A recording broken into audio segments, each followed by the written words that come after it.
Did you see that post? People are talking. Here's what's trending on the Rickey Smiley Morning Show. All right, y'all, Rickey Smiley Morning Show. Hey, shout out to all the amazing teachers out there. Shout out to all of my teachers. My God, they did a wonderful job. This is your week. Now, national, yes, sir. Anybody put up with me in their class? They need flowers and a shout out for real, because I was something. Now, National Teacher Day is tomorrow, May the 7th, and Teacher Appreciation Week kicks off today through Friday, May the 10th. The week began more than 70 years ago to honor teachers, created by First Lady Eleanor Roosevelt. And joining us this morning is the president of the National Education Association, Becky Pringle.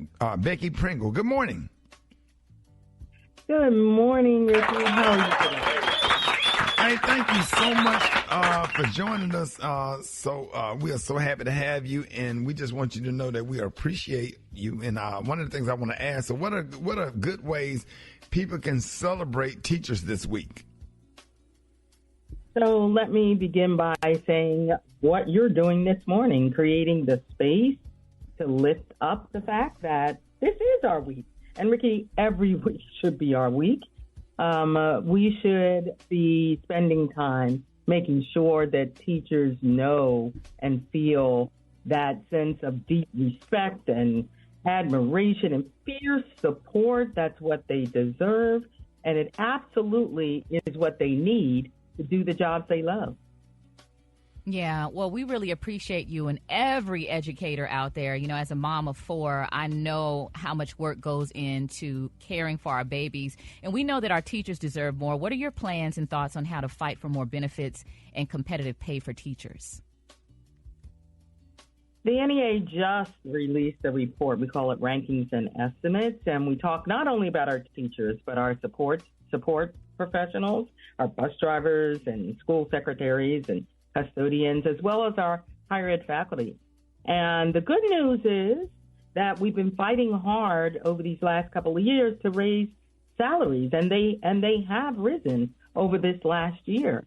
The bad news is that we're actually over 5%, making 5% less when you account for inflation than we did 10 years ago. So while we're fighting and getting raises, either because we're collectively bargaining, you're seeing that across the country, we also have some elected leaders all the way up to the White House who are demanding higher pay for educators. However, we're still not where we need to be, which means that teachers make over 26% less than other professions where you compare the same amount of years and the same amount of education. So we have to continue to do better. And have put up with so much more. That's great. Brad, did you have something? Yeah, I did. I was going to say we've all seen student-teacher ratios, increasing across the country. And I know you said, there's the financial thing going on. Does that make it a teacher shortage? And how do schools plan to offset that shortage, if so? We definitely do have an educator shortage. I've been calling it a five-year-long crisis.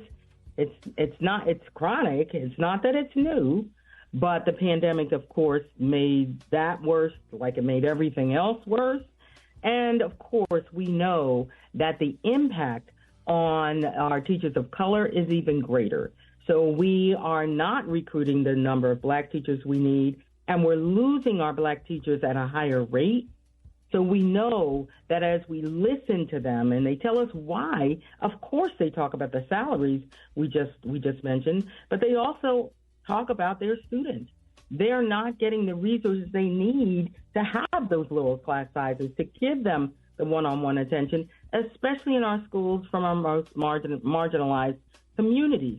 So we need to continue to fight for the resources our students and our schools and our educators need and deserve.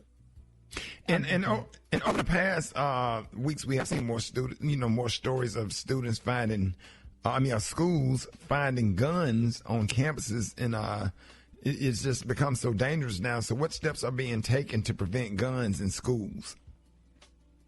Rickey, we've been fighting for a long time to create safe, just, and equitable schools, and that's connected. particularly for our black and brown students, all over the country. And we worked with the administration to help pass the first comprehensive gun legislation to address gun violence in our schools and in our communities in 30 years. President Biden signed that into law about a year ago.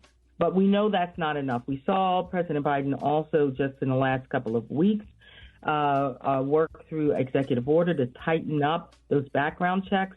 We need to do that. And then the other thing that we're working with the administration on, particularly the Secretary of Education, is addressing the mental health crisis in this country. And honestly, Rickey, it's not just our students, it's our families. Yeah. All of that comes to our classrooms, and we can't do that by ourselves. And the violence against teachers is so disturbing. Is all of that, or most of that mental health, or some kids just being raised by young parents that have not taught any discipline and structure in the home? What are your thoughts? Yes, it's disturbing, and I hear more and more of that violence against teachers, more violence against students. And so we have to, what we're working on is a comprehensive approach to that. As I talked about the mental health services, not just for the students, but for the families and communities, that's important, but also making sure that they have the additional resources for mental health professionals, for strategies to address the kinds of issues that our students are facing. So, for example, we are promoting making sure that educators and parents are trained in restorative practices so that they're building that culture in that community and in that school of inclusion and safety and seeing each other and respecting each other.